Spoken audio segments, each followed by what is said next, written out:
And I think when Seattle trades Geno Smith for a third-round draft pick, they do so with the idea that they're going to have a clear path and a realistic chance to land a quarterback like Sam Darnold. You don't make that trade and think that you're not going to be able to land a guy like Sam Darnold.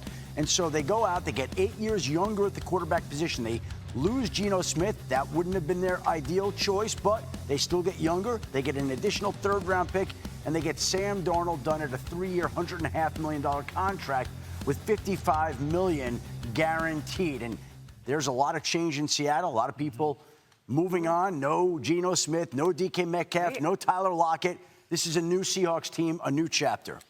Yeah, So I was going to ask you, what do you make of the fit? Yeah, the fit is great. Like I was going to say, there's like two different components to it, though, right? I mean, I think ideally as a quarterback, you want to make sure you're going to a system that has coaches that kind of align with you. Gotcha. Right? Because, I mean, that's what Sam has found now. He found that in San Francisco, although he wasn't the starter under Kyle. He goes with Kevin O'Connell in Minnesota. It's perfect. It's that kind of system, that same West Coast type of system. Now he goes out here with Clint Kubiak. It's the same kind of system. So if you're Sam Darnold, you're going perfect. Now here's the problem. Offensive line may not be as strong as Minnesota. Wide receiver core may not be as strong as Minnesota. The running back situation is good, but there's still work to be done by John Schneider, the general manager there. But for him, the foundational pieces really are there in terms of, and we talk about this all the time, right? How important is quarterback fit in terms of It's everything. philosophy, terminology? Sam can go in there maybe, almost teaching it. So that's good for him. You just got to help him now in order for him to duplicate some of the success he had in Minnesota. Yep. Seahawks currently 7-1 to win the NFC West, longest odds in the division right now. You know who we have to check with? Our resident Seahawks expert and superfan, Mina Kimes, is standing by. Mina, what did you think of this move, and what do you think Darnold brings to Seattle?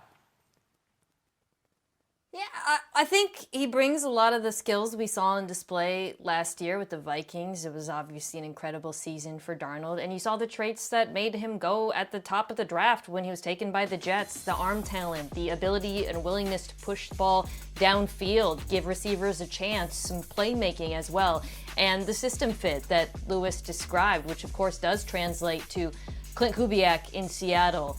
I do think you also saw, particularly in the final 2 games of the season, that he is a quarterback who does struggle at times with pressure, and that is deeply concerning to me because he goes to a Seahawks team that I believe has one of the worst interior offensive line situations in the NFL.